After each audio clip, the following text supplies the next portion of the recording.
We want to welcome everyone. Please, if you have a cell phone with you and you haven't already done so, silence them at this time so that you don't have going off during the meetings. We're glad to have our two student reps with us tonight. Thank you. Appreciate it. With that said, do we have any public input?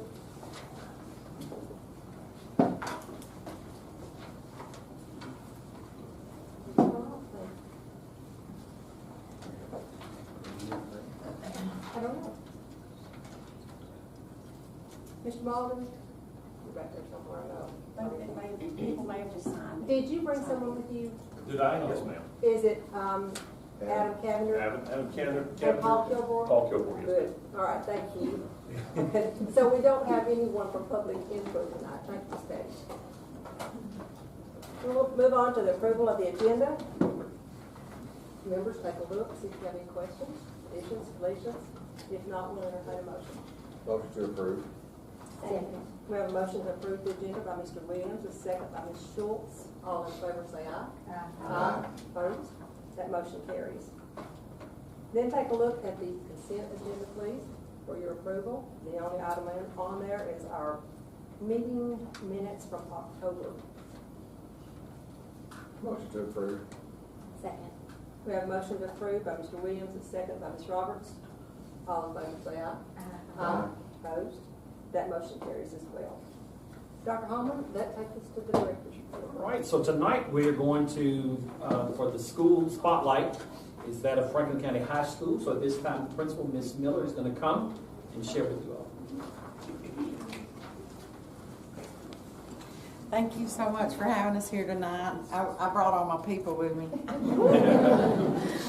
So we just wanted to, again, say thank you, and I wanted to give you a few highlights and a little bit of information about what's going on at Franklin County High School. And then, of course, at the end, we have a very special, some information from from Coach Kent Bean, and so we will get right into it. All right, so we've had several facility improvements, and I'll start with that tonight. We had a very special ceremony October 29th where we did a rededication of our courtyard. I know everyone here is familiar with the Stewart family, the Bonderock family, Molly and Abby, and so our courtyard has been dedicated to those girls since we opened the school in 2004, but we went back and did some things, and Dr. Alsop headed up a lot of that, so thank you, Dr. Alsop, of course.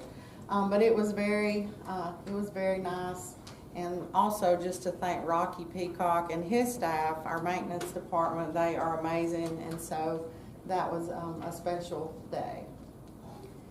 We put some information on there about the courtyard, the dedication.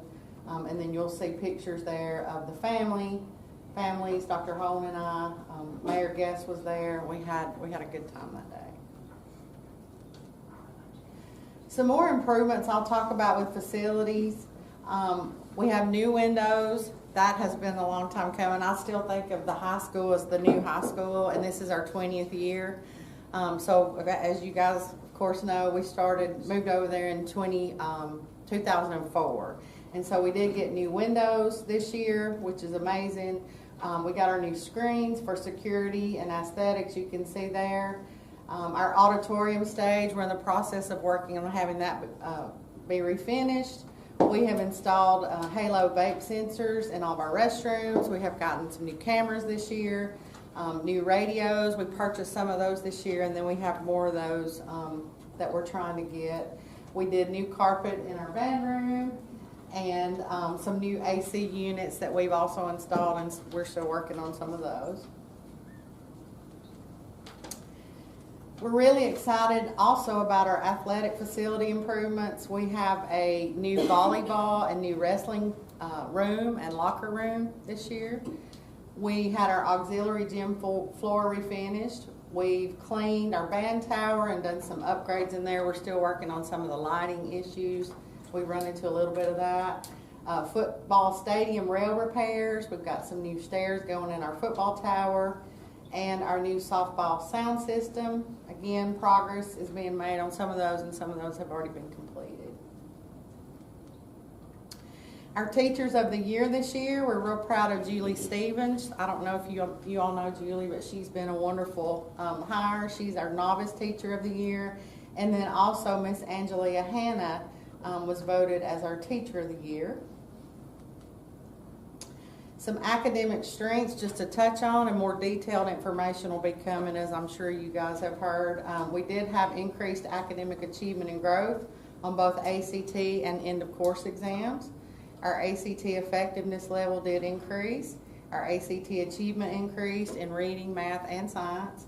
And our end of course achievement increased in English, math, science, and social studies. So we're very proud of that. And again, more detailed information is coming.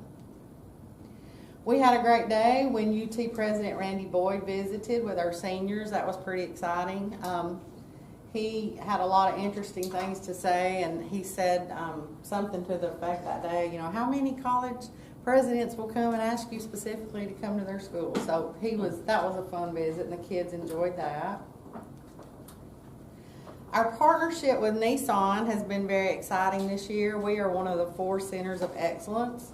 And then students in this program, they can earn industry recognized certifications and accreditations upon completion. The Center of Excellence program started this year in collaboration with the Tennessee Board of Regents, TCAT, and high schools. Again, other counties, there are 4, I think, in the nation. They started those with us, Grundy County, Warren County, and Tullahoma High School. And so this has been really exciting. And I've got some pictures there of Mr. Daniel Keel. He's our teacher, and he's been just amazing. And the kids have really enjoyed being in his classroom as well. Also, picture there, I just want to take a minute and say I have a just amazing team of administrators. Mr. Cowan, Mr. Gilmer, and Miss Butner are my assistant principals, and they amaze me every day. Nissan also donated 2 vehicles to our classroom, our automotive classroom, for students to enhance their knowledge and skills with hands-on learning. So that was very cool. Some more Nissan information. Our band went last Wednesday, that's right, and performed at their Veterans Day program. And so you'll see a picture of our students there. And also another picture here of that ceremony. We've been working some on our climate and culture. I feel like my picture is like in all these things. It's like, oh, there I am again. Our climate and culture, we're working on doing some things to help improve that. And so we decided we were going to serve code floats one day to our teachers and staff. And so we're trying to incorporate more activities like that into our school to just keep our climate and our culture really positive. This is the best. I saved the best for last. So, this was the first, our girls, our 2024 Revelette Soccer Division I Class AA state champs, and I think most of them were here, and we are so proud of this team. I mean, the love they have for each other, and it's just amazing. But this is the first team sports state championship, unless I'm mistaken. If I am, y'all tell me, since 1969. Is that what I understood? So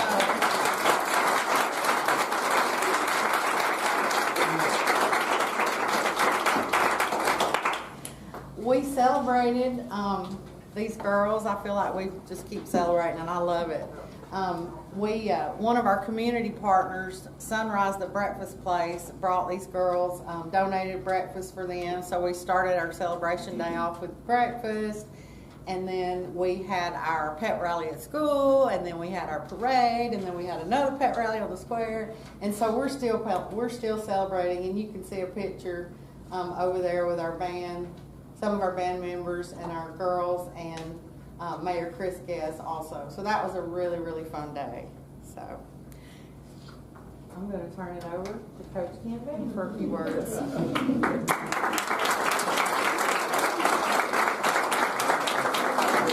And by the way, he's amazing too. Except that public speaking, I've been up here before and I still don't feel like I am any more comfortable public speaking, so I'll start that. A lot of people here, I appreciate everybody coming out tonight, all the girls. To me, this is why I think that we've been as good as we have been, is when I ask them to show up, they show up. Even when it's something that they may not feel they need, they show up and they do pretty much everything I ask. There might be some eyes rolled, but it's mutual. And I just appreciate all the hard work they put in for a long time. There's a lot of people that deserve a lot more credit than I do in this. These girls right up here behind me deserve 98% of it. My assistant coaches that weren't able to be here tonight, there's no way that I could do it without them. I'm not the most organized, so I've got one that's very, very organized to help me stay there, and then another one, he's just a good time, so we like having him. I do appreciate, I want to say thank you, Ms. Miller and Coach Kennedy, for all the special things that you guys did for us this past week. I know they were wanting to do it earlier, and I asked to hold off so we could remain business as usual, and I appreciate you guys respecting that and holding off. And then this week's been fantastic. I think about 5 minutes after the game was over, the girls asked if they could have a day off of school. And even better, they got most of the day off of school in a parade, so I think they're okay with that.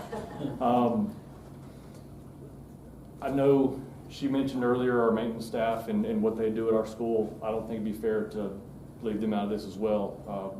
Rocky and the guys up there at the high school, they do so much for all the facilities and soccer as well, like mowing and everything that's done out there would not be possible without them.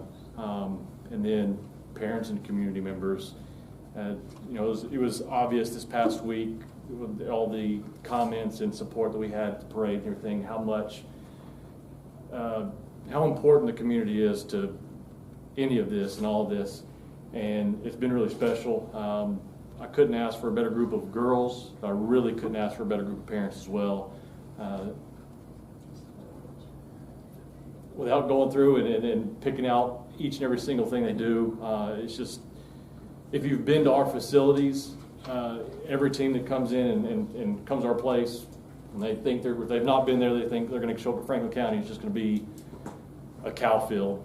But when they show up, they say, oh, here's a soccer field, the cow field's behind the fence. And the soccer field looks really, really nice. And, we had parents that stepped up and helped us out this year. Jose right here was able to come in and work some concrete and helped us. So everything about our program has been family oriented, and that's been kind of our goal last several years, is to remain family oriented. And I think this year really, really showed what that meant and what can result of that family environment. So these girls, they police and take care of each other. I'm fortunate in that I don't have to deal with a lot of drama. They create it, they handle it, and I couldn't do it without you guys. This is, and I know I've said it several times, and this is going to be something you remember for a very, very, very long time. And don't let people like, you did it. Okay, you did it. So be proud of that, and you're going to be remembered for a long time. But thank you all for bringing this out tonight. I really appreciate it, and yeah, it's a big stand up. I told them that if they wanted to stick around, they could, because there's a very exciting safety update I've heard about coming up. I figured I showed them there's a big crowd. I was like, they must be here for the safety update from Chris Arkersmith. Yeah. So can we all stand and salute these ladies?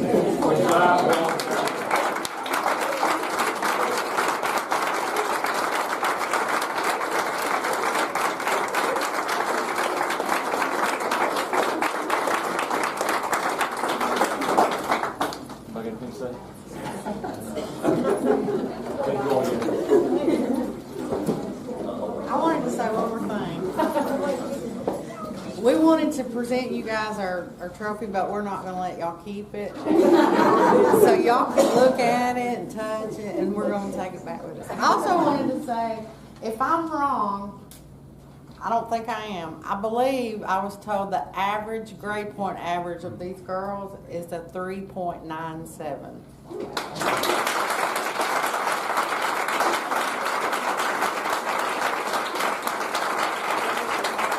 So not are they amazing athletes, they're also very smart. So, thank you. Will you get a picture with The girls. Sure. Yeah. Ms. Miller or Ms. Steele or those that? Yeah, ladies, you all come. Yeah. Yes.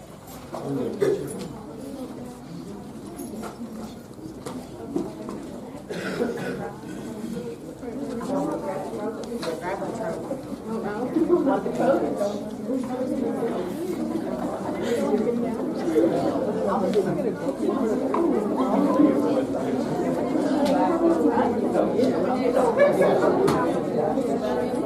Hey, ladies, you all come this way.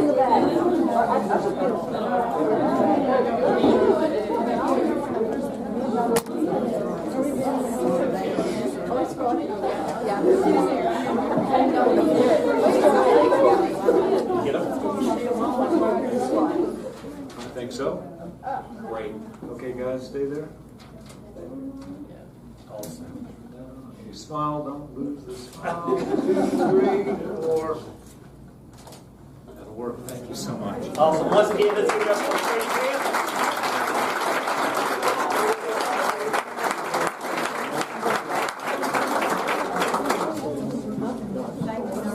Thank you all so much. Plenty of seats open.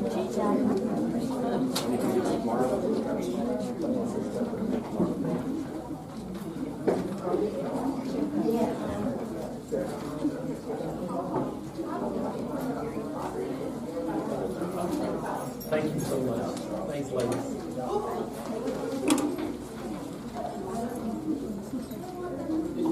Thanks, Coach. Great job.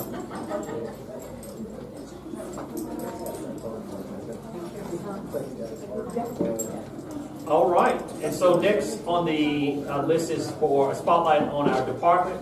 And so tonight we have our literacy coach, Miss Amber Steele, and now the audience is thin. If anybody would like to move from the back to the front, that would be It's hard to go up after that. That's all right. Well, hi, good afternoon. I'm Amber Steele. I am the literacy coach for grades K through 8 this year. So last year I was 4-8, so now this year I'm K8. So I have a little bigger group to follow up on. So, in Franklin County, there it goes. Our literacy vision, all Franklin County students will be engaged in a culture of learning where foundational skills, high quality text, effective questions, and knowledge building tasks support students to become proficient readers, writers, and thinkers. So that's our goal for our literacy implementation.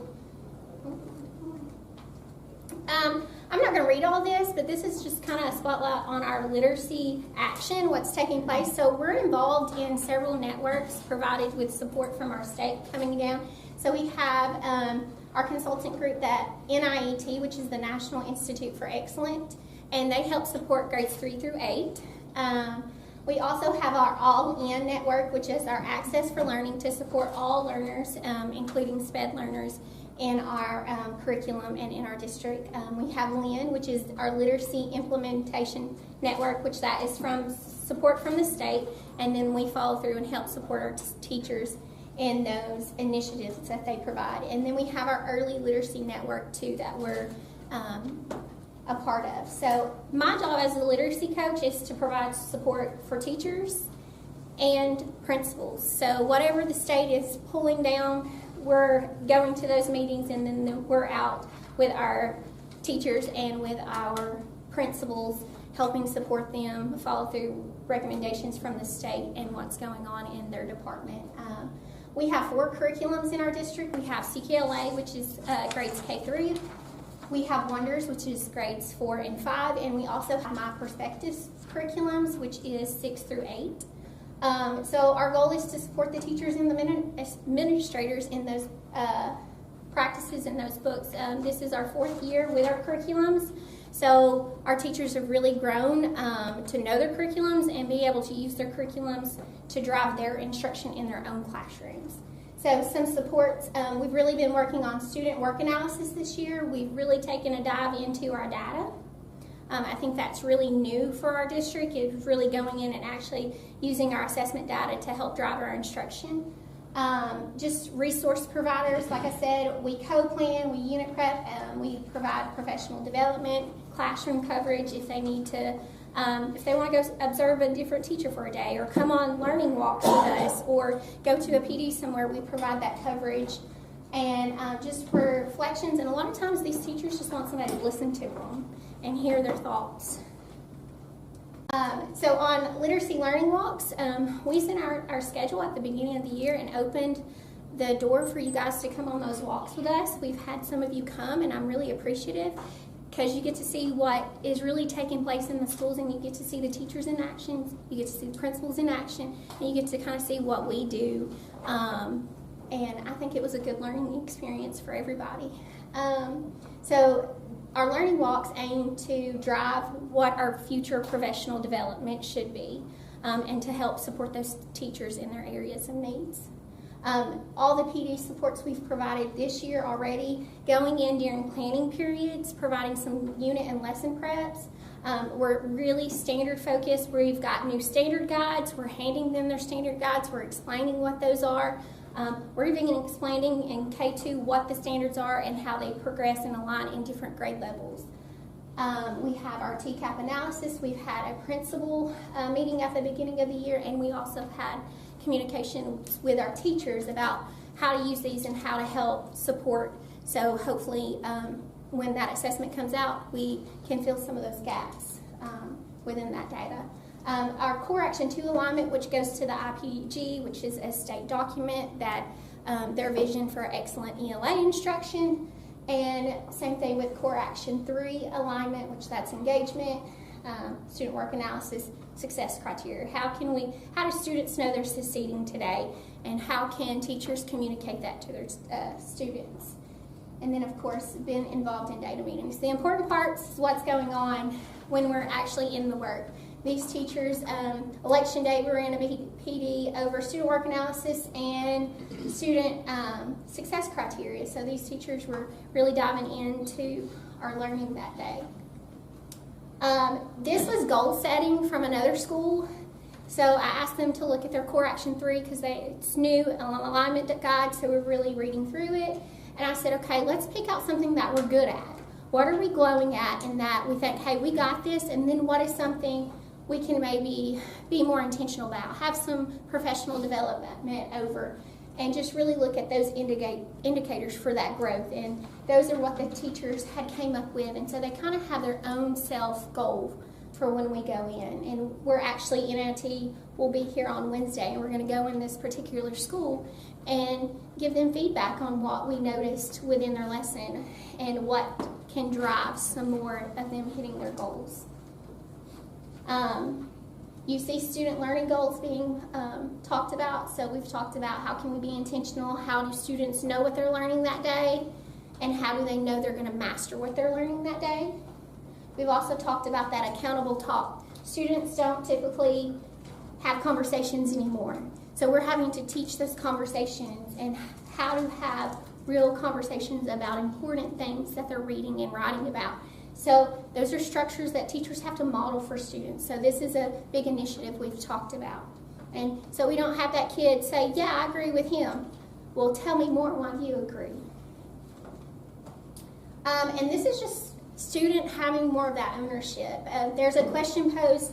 It might be a question on their worksheet, but the teacher made it more fun because it's an anchor chart. And then the students get to write on that anchor chart and fill in and provide additional resources as they go around in their groups. This was a student in 3rd grade, the middle picture, and they're writing. 4th grade in the next, they were working in groups. They got to use sticky notes. They love using sticky notes, and just something a little different and a little fun makes it more engaging for them. You really can't see that kindergarten picture, the green picture with the 4 pictures on it. This was a class I went into 2 months ago, and it was a kindergarten student retelling the 3 Little Pigs story they had just read about in their curriculum.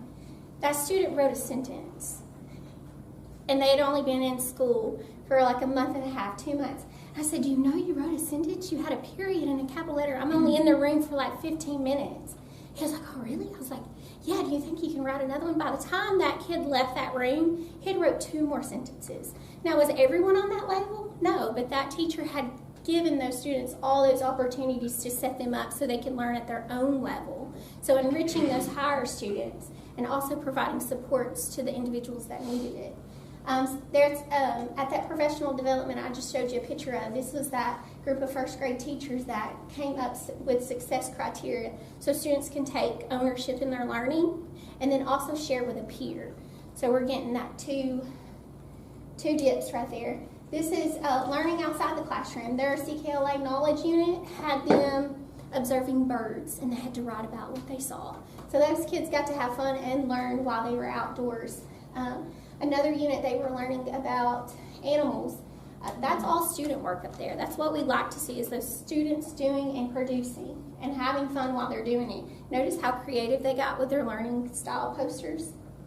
And this is another one. I wished I had a picture 4 years ago when the curriculum got implemented, and it was hard. It's still hard, but to see the improvement, that's a first grade writing piece right there. And no, that's not our top performing school in the county. And that third picture is a 3rd grade student's writing. And that was taken a month and a half ago. So I'm impressed of where we're going, and I hope we continue with that motion. So thank you for having me. You guys are always welcome to come. I think the ones that did come enjoyed it. But we're here, we're learning, we're trying. So we're doing what we can for the students. Thank you so much. Thank you so much. Next, Mr. Hawkinsmith is going to give us some safety information. I can't send back to why everybody did come to hear the safety update. I was told I only had an hour, so I'll be brief.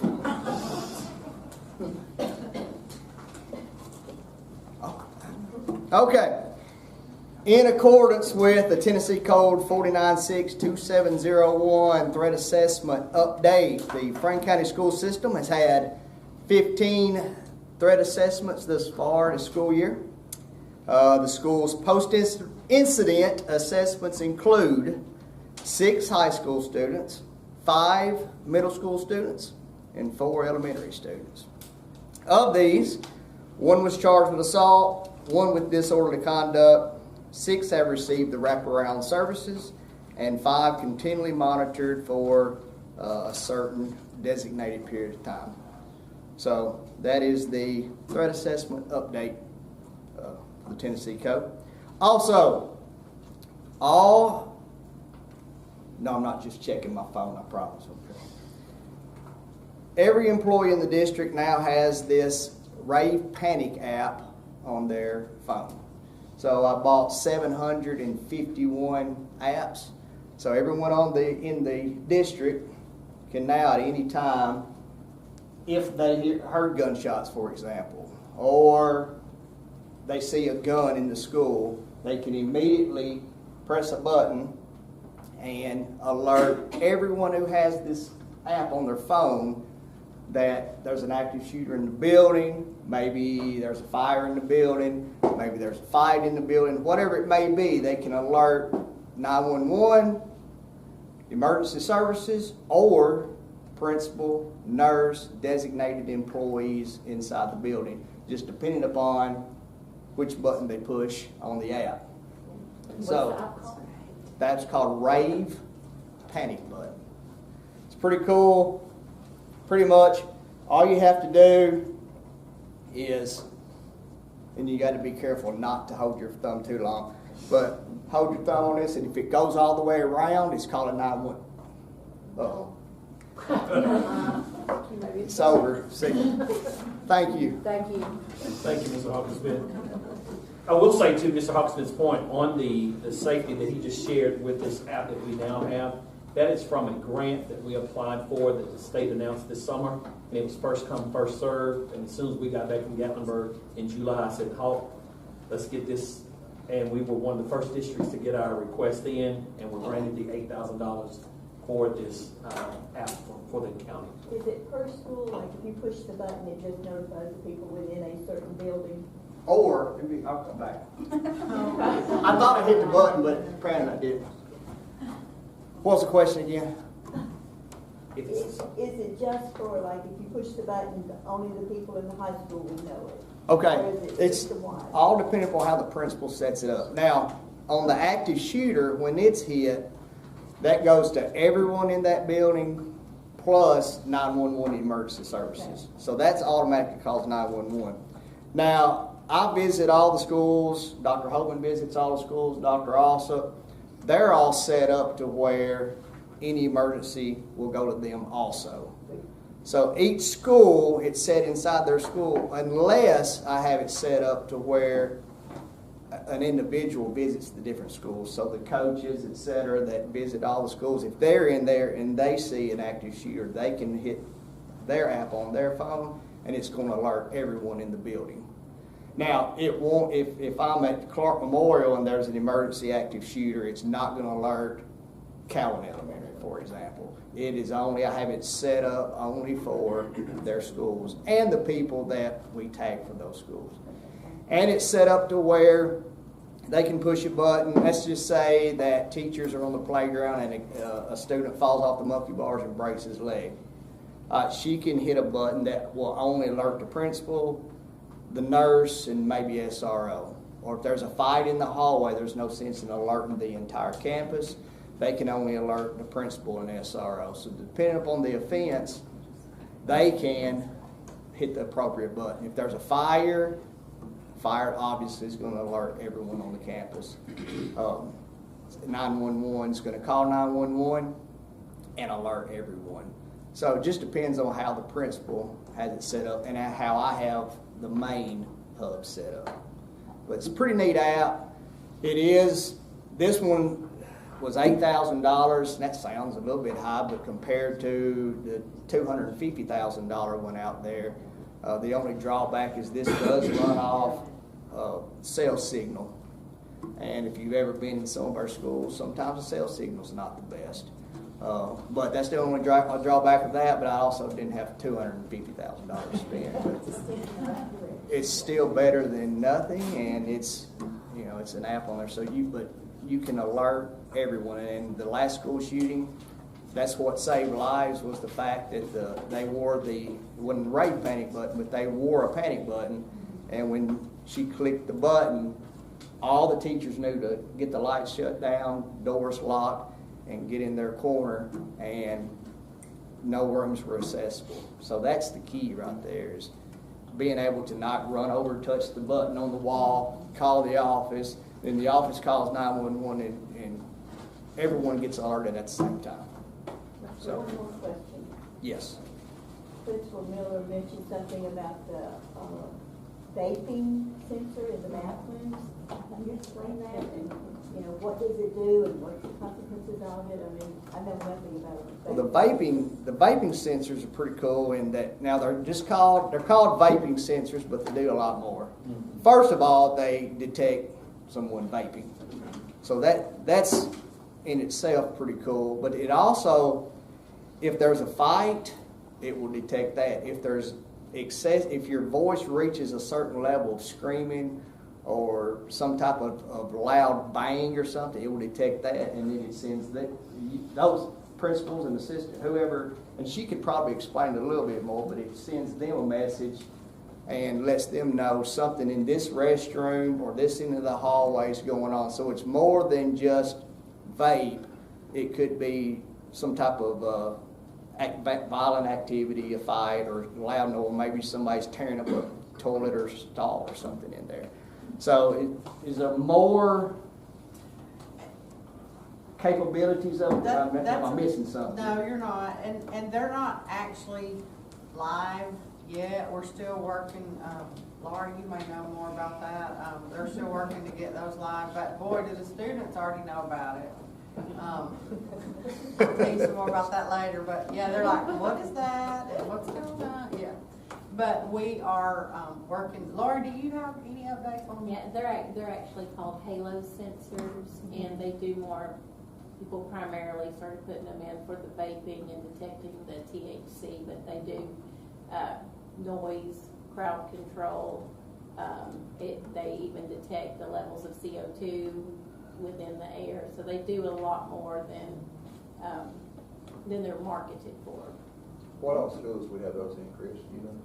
We have them at the high school, North has some, South has some. We have them at North, We have them at South, Huntland Huntland, too? and Okay, Huntland and at Huntland. School. So if anything, of course, stopping this vape problem is literally almost impossible, but it's a huge deterrent anyway. I mean, knowing that, okay, I could get caught, it's at least a huge deterrent. And that's big because, you know, the vape stuff's being marketed, any store you go into right now, it's real pretty advertising. I'll give them credit. They're pros at it. But it's marketed to our kids. It's not marketed to adults. You get kids addicted now, they'll buy it forever. So it's marketed to them. So we're not going to stop it, but at least we can deter it from school use anyway. Because there's some heavy consequences. All right. Thank you. As you can see, though, on the project updates, thank you, Mr. Hawksmith, for the updates.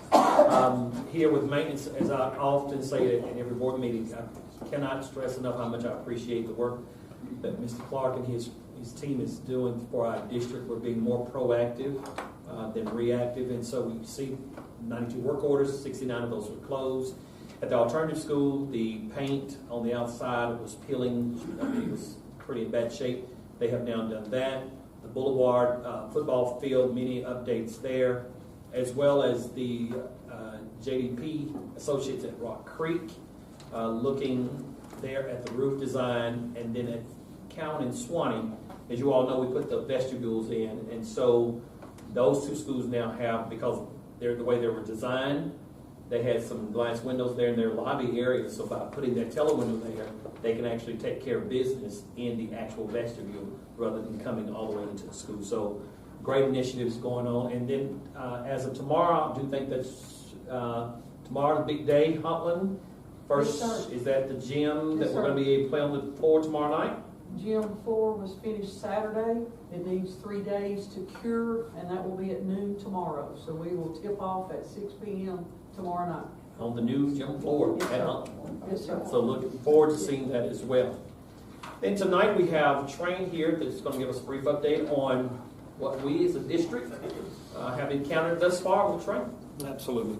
Madam Chairman and Board, thank you very much for allowing us to be here tonight. It's our honor, and on behalf of Train, we want to thank you for what you do, leading our schools and the leadership you bring to Franklin County Schools.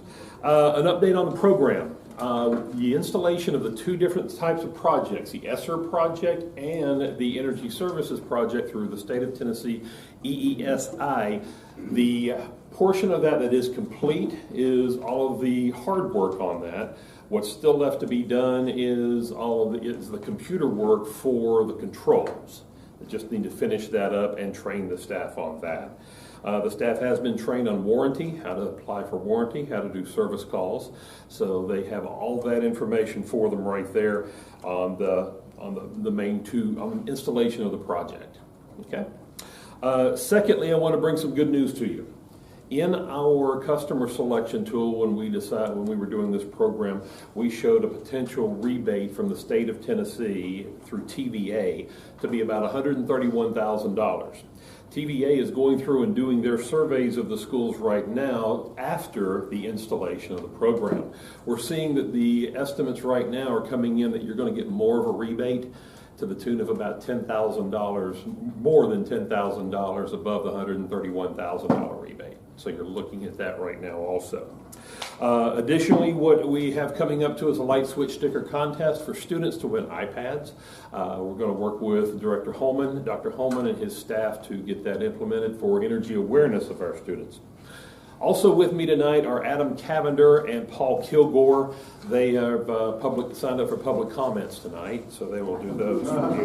But Adam and Paul are your certified energy managers that are going to be working with your staff as well.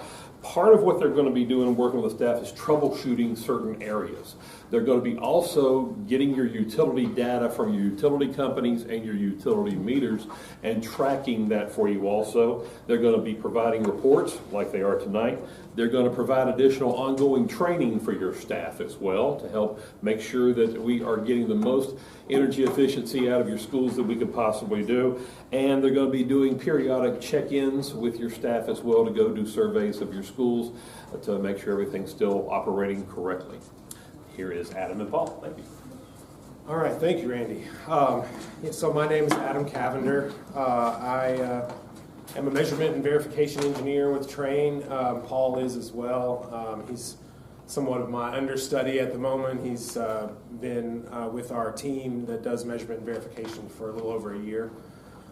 So we represent a larger team within the company of Trane that executes this sort of follow-up performance tracking on this sort of large-scale project. So we use an international standard, a set of industry procedures that are standardized to track the installation of this kind of work and follow the performance when the work is complete, so that you all have assurance that what you signed up for in the beginning is what you end up with in the end. So what we have brought to you today here in this handout is the first issuance of a performance update from the results of our project. So it's been 18 months of construction for the improvements that we partnered to provide in the schools, and as you can see from the graph, I'll point you really like the key piece is the top right corner graph. What that's explaining to you is that on the front end, what we had estimated the utility savings to be from the project during that 18-month under construction period was $111,000.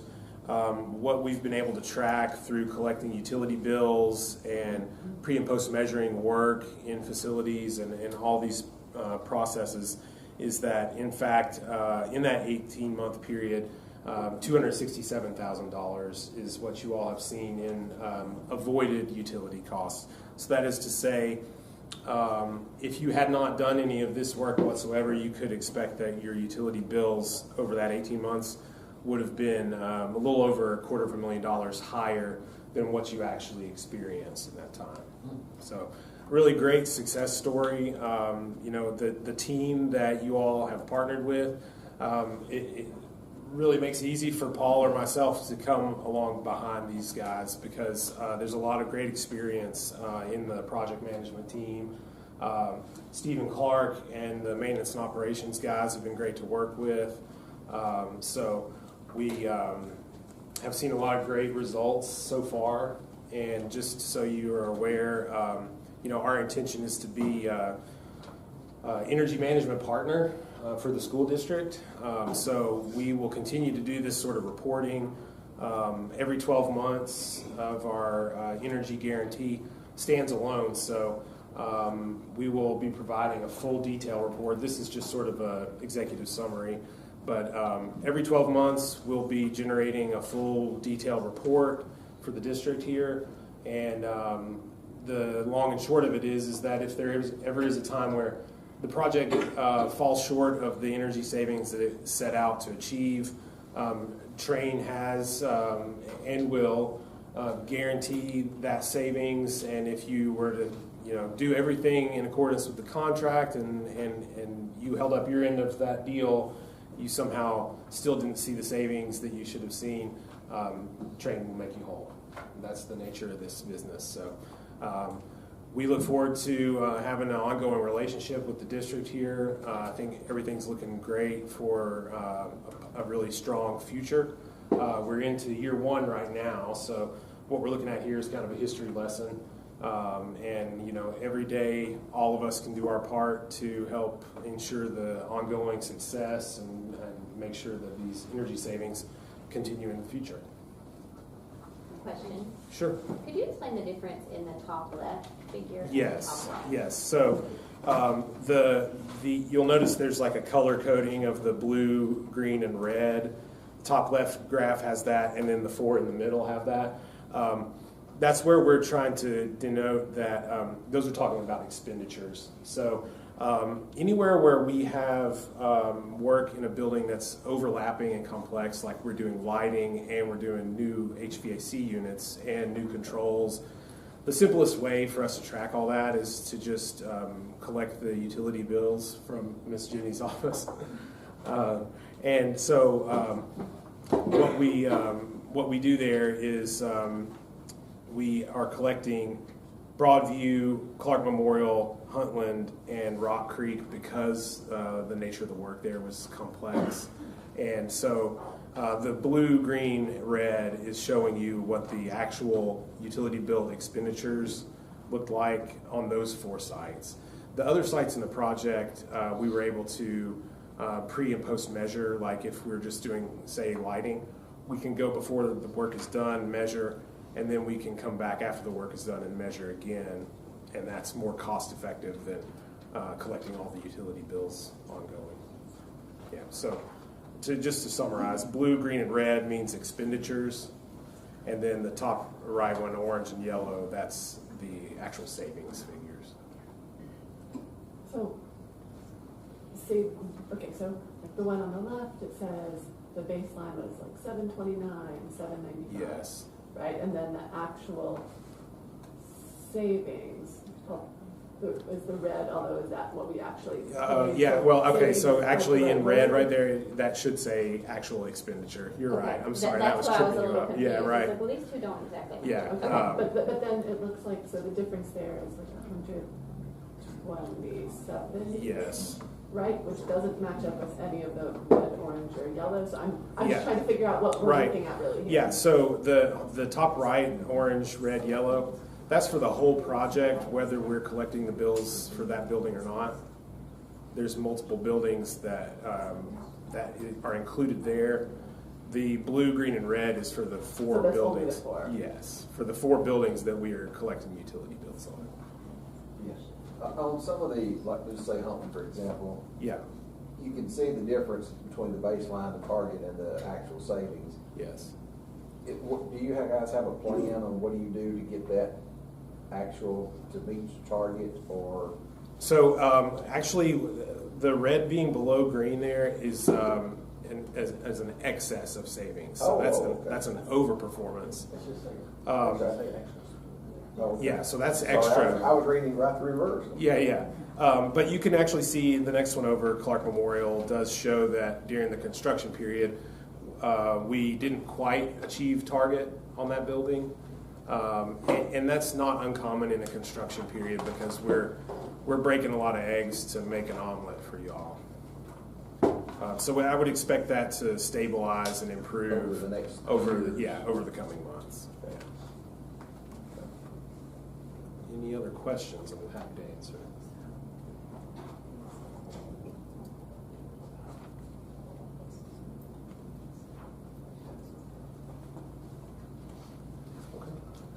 Okay. Well, thank you very much for your time, and I look forward to working with you all. Yeah, sure. We greatly appreciate you. Thank you. Absolutely. That's awesome. Okay, so personnel report, we still employing and processing employees. We had 8 new hires since last board meeting. I also wanted to mention that our office sent out a survey to all of our teachers and our certified and our classified staff. So we're gleaning the information we're getting from those surveys, and we're discussing them with the leadership and trying to address some of the concerns that were mentioned to us. I'll tell you that the certified staff, we got about 30% of our certified to respond to the survey, and the classified we had about 25%. So this was an anonymous survey. We'll do another one in the spring. So we continue to have a lot of good luck with our online employment program on our website. We had 52 people apply for about 14 positions that during the month of October. We currently have 16 openings. ongoing? I feel pretty comfortable that we're gonna be able to get some people hired this week. So, or next.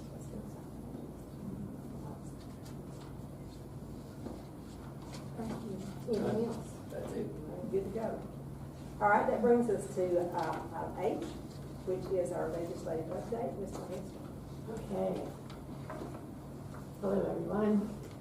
So, the election update, as I'm sure you all know, Representative Iris Rutter and Senator Janice Bowling won their bids for re-election. So, you can continue to contact them as you're interested. And rolls into the thing that I feel like I've been talking about all year, but now there's a new version, the Education Freedom Scholarship Act of 2025, even though it's only 2024.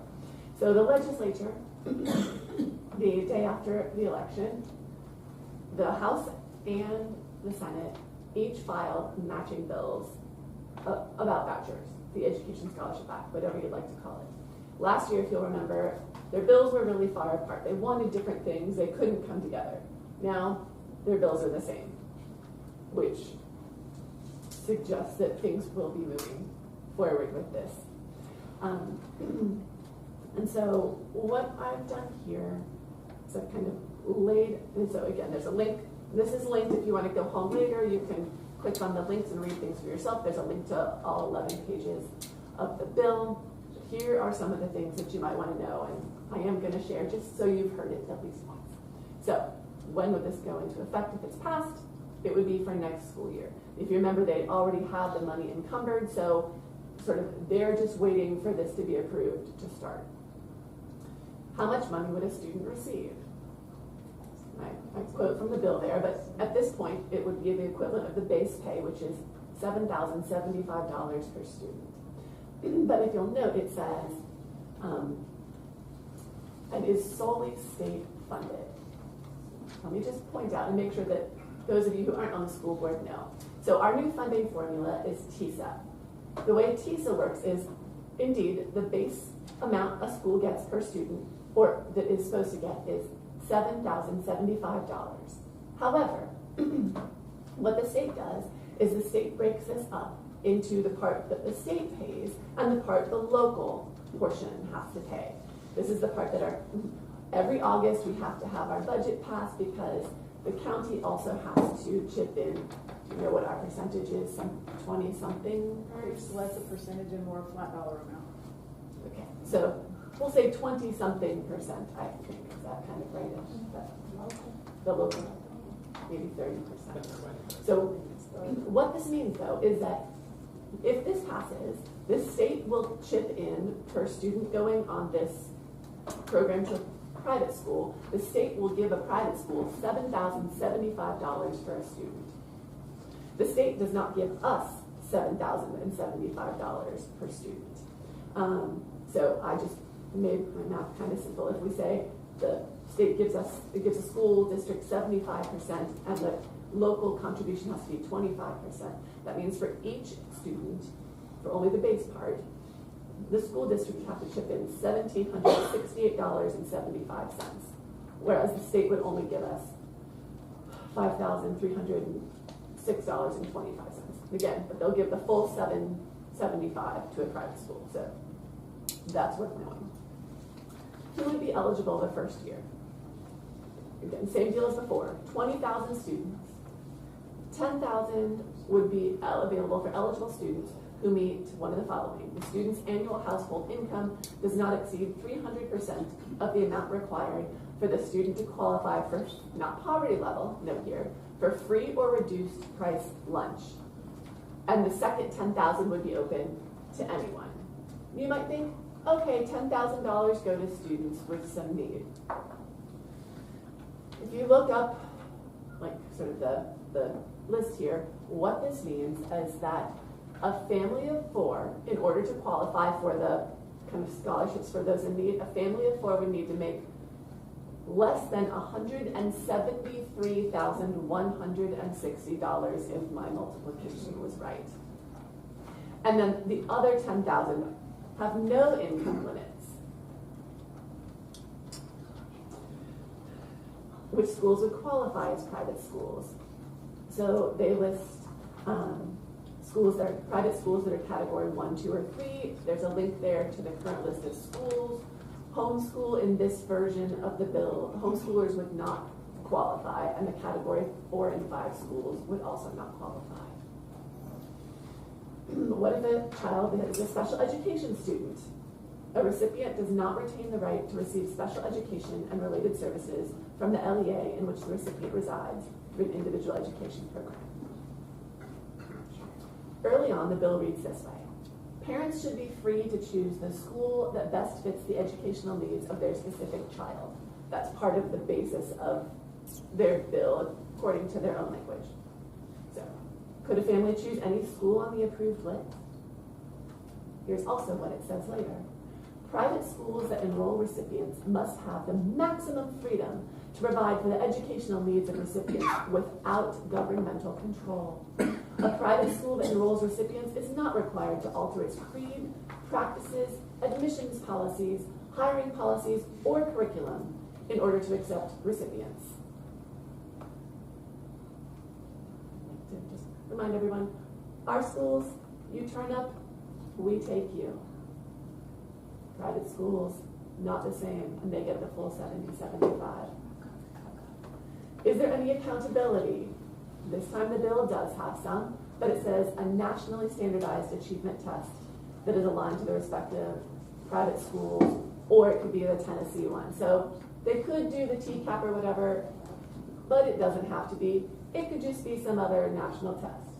Are they giving us the right to do that? No. Will the program cap at 20,000 students per year, which at this year's state-funded base pay would cost the state $141,500,000?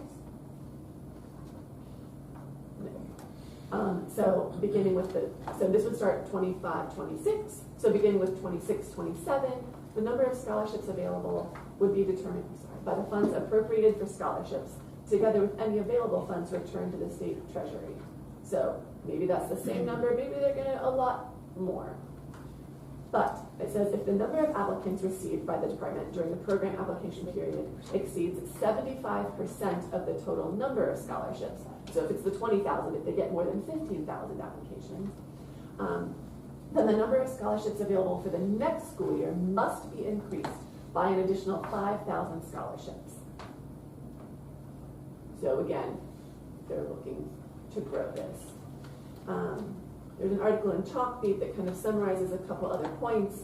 I think to try to soften this, they say, oh, but as a one-time bonus, K through 12, not even pre-K, K through 12, public school teachers would get a $2,000 bonus. Again, for certified, not our classified staff either, just the teachers. It would also redirect 80% of the tax revenues from Tennessee's 4-year-old sports betting industry to help pay for a growing backlog of school construction and maintenance needs. So right now, I think the sports betting money is going towards Hope scholarships, and so they would pull it from that and put it towards capital funds.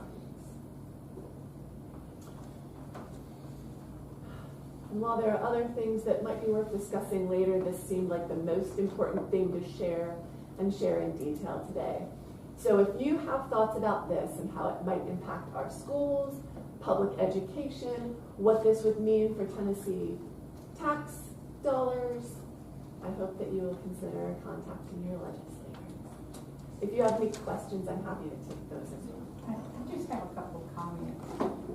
We had an election last week, and several states put this type of legislation on the ballot, and it was absolutely trounced. The public does not want this to happen. So when the public has the opportunity to vote on it, it was not successful. That's number one. Number two, and this is something you brought up a couple of months ago, what looks like $150 million this year, in a few years could be billions of dollars. The state of Tennessee, the state of Indiana, the state of Arizona, I don't care which state you're talking about, the states cannot afford to support 2 systems of education without it greatly impacting your personal taxes or where the revenue, maybe you'll be on dirt roads. I don't know what it will come from, but it only, in my opinion, has a tremendous negative downside.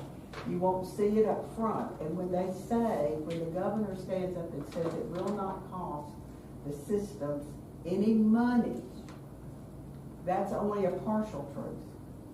That's only a partial truth. That may be true for the first year, but the second year he's going to immediately remove the $7,000 that he says he would put in anyway. So just know that. I don't know how much success you might have in contacting your legislators, but they're the ones with the vote. It did not come to the public to vote on in Tennessee. And it shouldn't. The teachers need to be aware that one time $2,000. Well, that's a carrot, you know. Of course it is. It is a carrot, but still. And not even a very big one, if we're going to be honest. Actually was aimed at rural areas, right, because they were so much against. But it's not every year, it's a one time. It almost makes me think they're questioning your intelligence, your ability to process information. It's maddening to me. It will end up costing the taxpayers. It will end up, you can't support two systems of education. It's about to shut down the state of Indiana. It went from about 50 million to several billion over the course of the year. So it's struggling and floundering every place it is, and states who were given the opportunity to vote on it, voted it down. I'm through. Can I have a soapbox? And my soapbox, no, I may need it later. Anything? Thank you. All right, we'll move on to I, which is finance. We have October 2024 monthly report. Ms. Jenny? We're actually, our local taxes were about we collected 4% more than we did in October of last year. So I have not gotten an updated report from the state on where we stand in Decker. We should be out of that. So we should see that going up, especially come January, February, with the holidays coming up. Yes. But all in all, we're so far looking up. So. I'll make a motion to receive and file the October 2024 monthly report. Second. Have a motion by Mr. Williams, a second by Ms. Lefty, to receive and file the October 2024 monthly report. All in favor say aye. Aye. Opposed? That motion carries.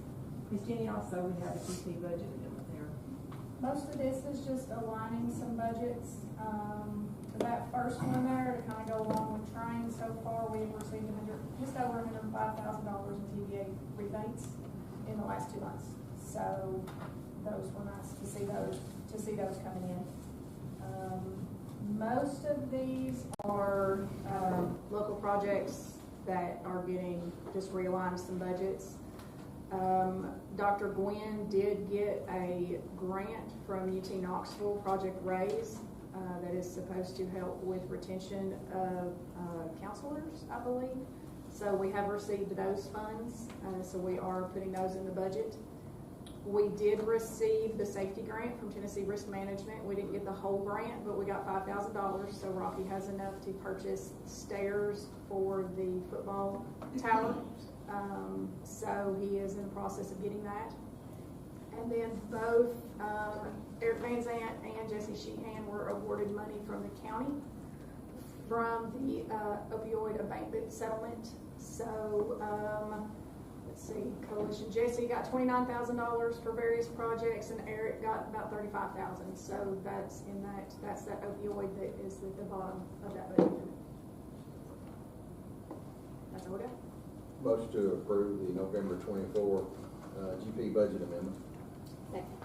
Well, a motion by Mr. Williams, a second by Ms. Roberts to approve the November 2024 GP budget amendment. All in favor say aye. Aye. Opposed? That motion carries as well. That takes us into new business, and the first item there is the 24-25 disciplinary hearing committee recommendations.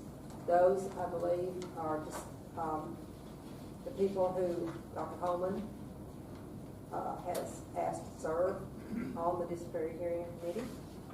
You can see the members' names there. It's just a formality, but we do need to approve that committee. Motion to approve 24-25 disciplinary hearing committee. Second. You got the cost up here. Blue Job, motion by Mr. Williams, second by Ms. Schultz. Okay. So, yeah. To approve the members of the disciplinary hearing committee. All in favor say aye. Aye. Opposed? That motion carries as well. This takes us to item 2, which is the memorandum of understanding. I believe a copy, I know there was a copy there because I read it for you all to look over. Dr. Alsop, would you like to weigh in on that since you? Sure. We started working on the MOU in August, right after school started, and you know, we have a management team that the board approved in July, and then there's a teacher team. But I'll have to tell you, we came together and we worked hard on this, and it really was a team effort, not management and teachers. It really we had good conversations, and I felt like we worked together to try to, you know, put things in place for our teachers. So this is what the PEGA team is presenting to the board. So I think it's important that the board understands, unlike a policy, the MOU is either approved or not approved. It's not approved with any contingencies. It has to be approved as it is. Otherwise, we have to reconvene the PEGA team and make changes and present back to the board. So. And Dr. Austin, this starting here at the top, this item, payroll deductions, these were all removed based on state law, is that Yes, correct? sir. That's correct. And I would like to thank Ms. Clark. She was in charge of the teacher team. You know, great cooperation. We had really good meetings, good suggestions, good, very respectful back and forth, and I really appreciate her and her team in the process.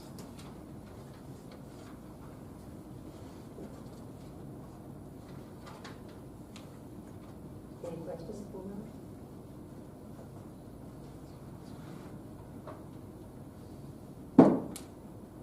If not, we'll entertain a motion. Motion approved. I didn't hear you, you were talking in every direction, I'm sorry. I just want to talk a little bit about the section toward the end that looks at adding personal leave days to teachers who have certain amounts of longevity. And I want to preface what I'm saying with, I love teachers. And there's not a member sitting in front of you that has not pushed more diligently for years to get those steps increased in your salary every year. Because I think when I came on the board, you were pretty much almost at the bottom. Every year we've gotten you a longevity increase or a step in your salary. And you deserve that, and you deserve more. I never questioned that.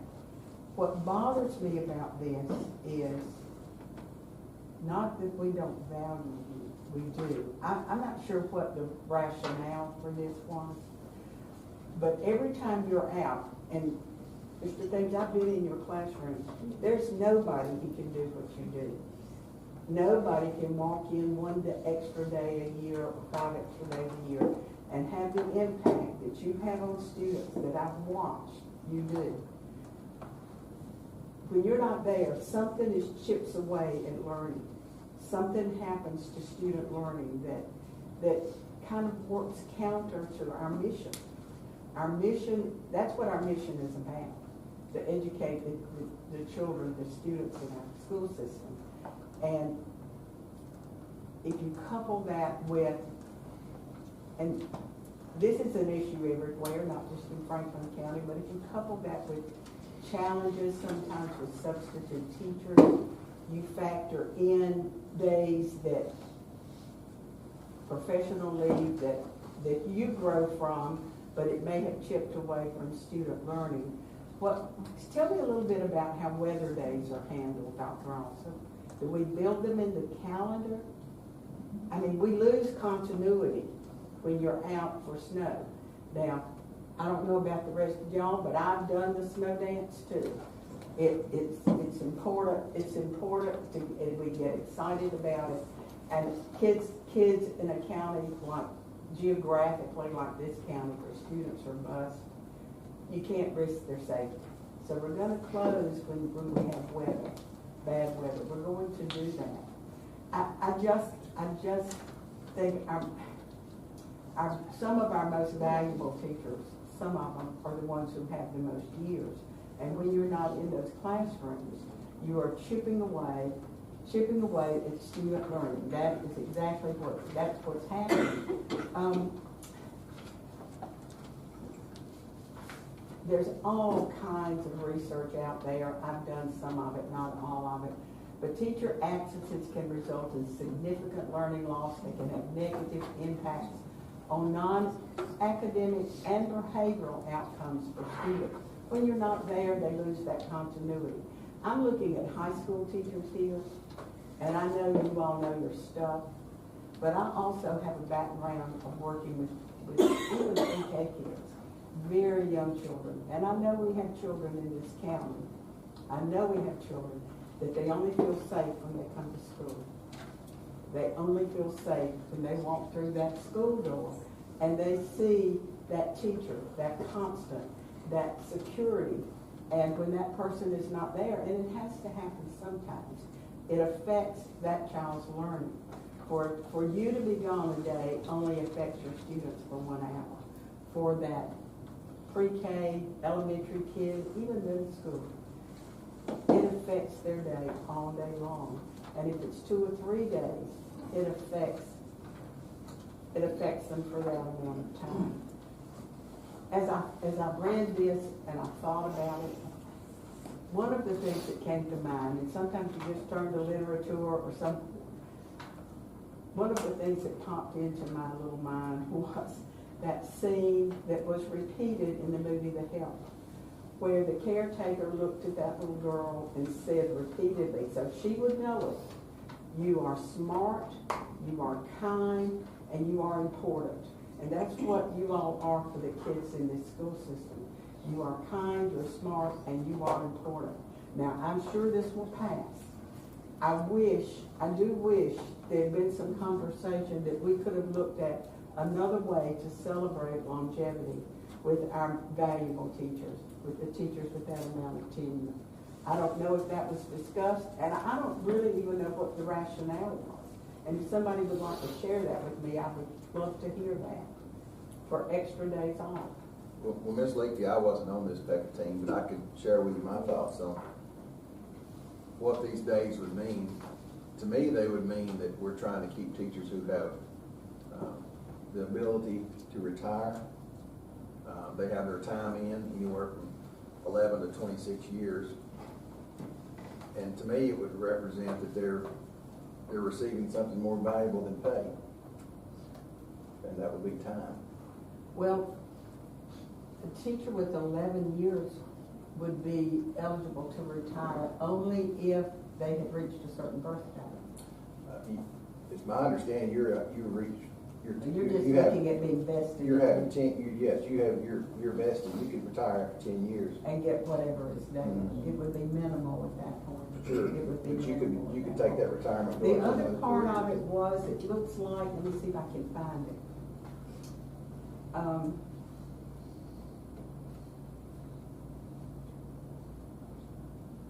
don't see it right now, but help me to understand. If a teacher moves in, if a teacher from county next door says, oh, if I go over to Franklin County, I can get 5 days a year off rather than 2, they would fall under this memorandum. No? It's years in the county. Years in the county only? Yes. And I'm just going to throw out this, and you all know this because you're smart. I've already told you that. You're smart. You're our leaders in knowing what you have, what's in your package. But anybody who has 15 years of experience in the state of Tennessee came into the retirement system prior to 2014. In 2014, the retirement system in the state of Tennessee took a drastic change, a turn. So you all have, I'm telling you, you all have gold in your pocket with that. And so the one way I see this could be a win-win for the school system and a win for you would be to bank those 2 personal days that you're given by the state. If you don't need them, bank them, because they'll go into your retirement and they will end up in your retirement check every month for as long as you draw retirement. I don't know if that's built into it or not. I see the fact that they're getting an additional 3 at best. That gives them the opportunity to bank. To bank those 2, which means you don't take those time, that time That off. builds toward retirement. That doesn't say you can, that just says that would give you the opportunity to bank more towards retirement. These are use them or lose them days. Pardon? These are use them or lose them days. These additional. The 3 additional or 2 additional. The 3, it's usually. The state mandated days can convert to sick days. But the ones that are not the use and lose could be banked, is that correct? Yes. I'm seeing a no and a yes. Yes, ma'am. I believe what we're saying here is if you say, take Ms. Benny, she would be eligible for the 3 local days, okay? Rather than use her 2 state days, and the local days have to be used first. She may use 1, 2, or all 3 of them and not touch the state days. Those state days would therefore And that's what I'm telling you, that would be the wisest thing you could do. And that's what we were thinking about that. We were also thinking about it to be an incentive to people, also to stay and to actually come and be a part of our system, because not too many systems in the state offer this. And it's like Mr. Williams said, it was just time is important, you know.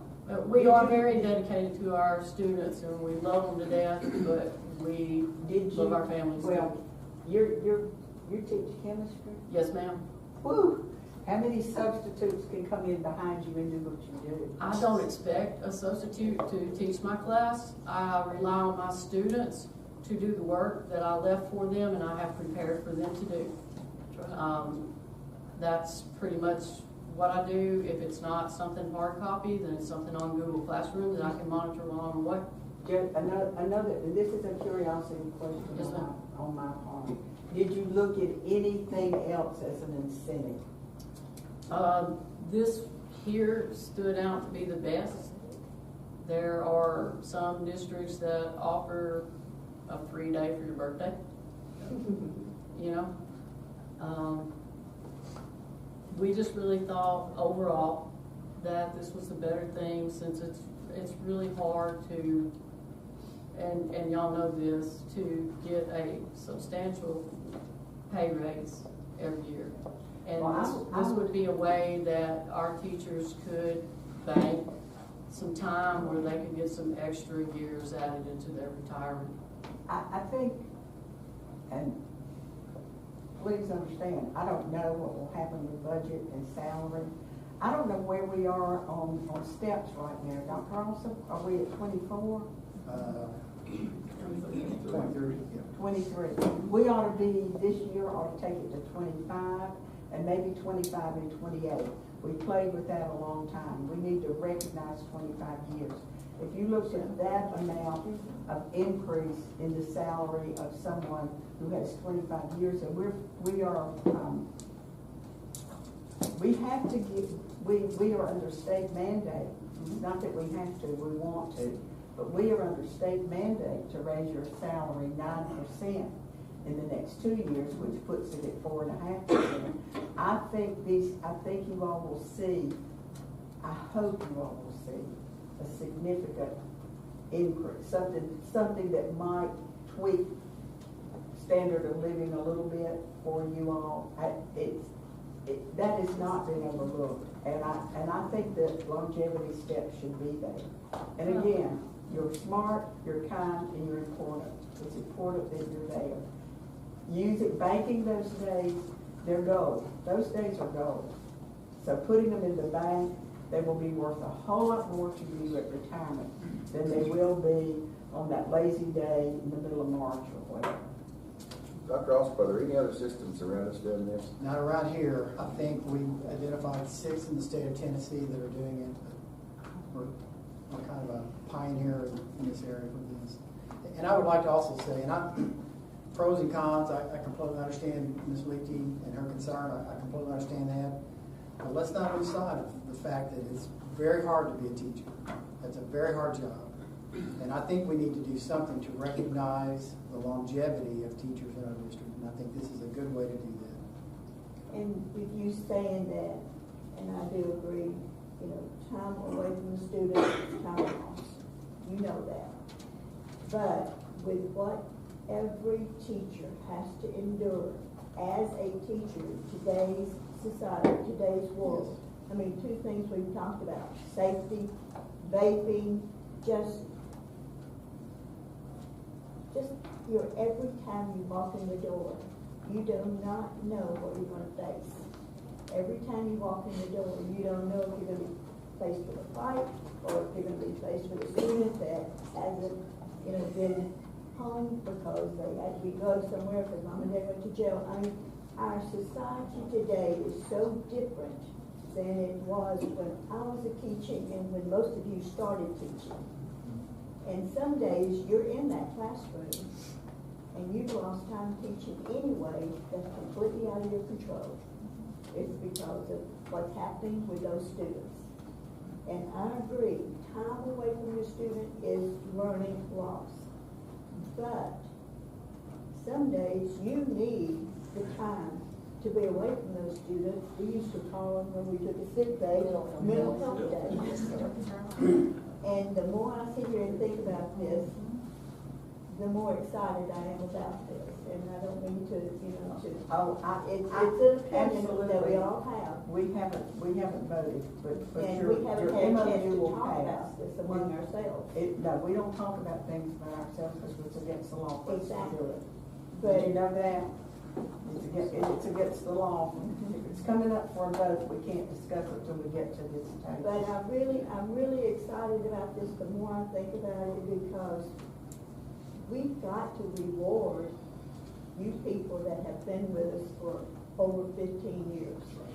We've got to reward those people that said, I'm there for the duration, I'm committed, and whatever happens in this classroom, I'm going to do my best. But there's going to be a day where I just can't do it today. And if you walk into the classroom, the learning may take place, it may not. Excuse me, go ahead. Did you all look at anything else? Did you look at anything else? I know we talked about salary, but did you look at anything, any other kind of support system for you that might, and that this would not necessarily be longevity, but did you talk about paraprofessionals? Did you talk about materials? Did you talk about outside of the school day assignments, or you're okay with all of that? Some of those things are in the MOU, and this is just for our certified staff, not our classified. Make a motion to approve the memorandum of understanding dated 11/11/24. Second. We have a motion by Mr. Williams, a second by Ms. Schultz to approve the MOU. All in favor say aye. Aye. Opposed? That motion carries. That takes us to the recommendations for tenure. Dr. Coleman, would you like to comment on our teachers that are up for tenure? Yeah.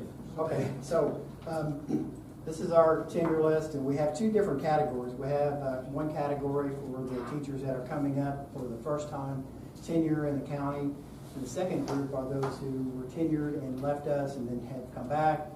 Those teachers have to work 2 years and then they qualify for tenure. We still do not have our level of effectiveness scores for our teachers, so this will be an approval contingent upon when we get our schools. So some of these people may not qualify.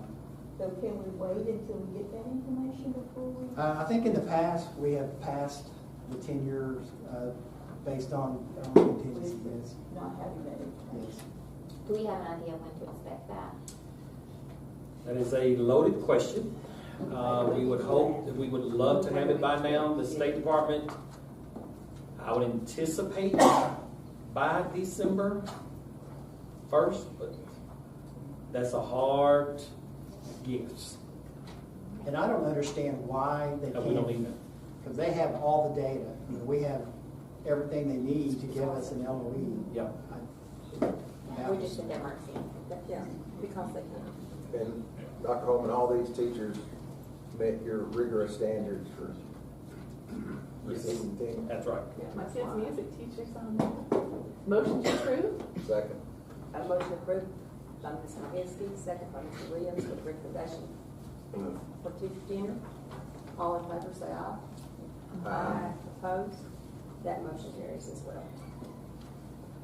That takes us to item 4, which is section 4, policies for review. Dr. Austin, I read through all of these. I don't see anything. So these are just from the policy committee, just some, edits and some updates, really nothing significant. Adding or designating to several of them. You're like the director of schools trying to skirt his responsibility and add designation. Yeah, on everything. You know, it's one of those. It's an opportunity for shared knowledge.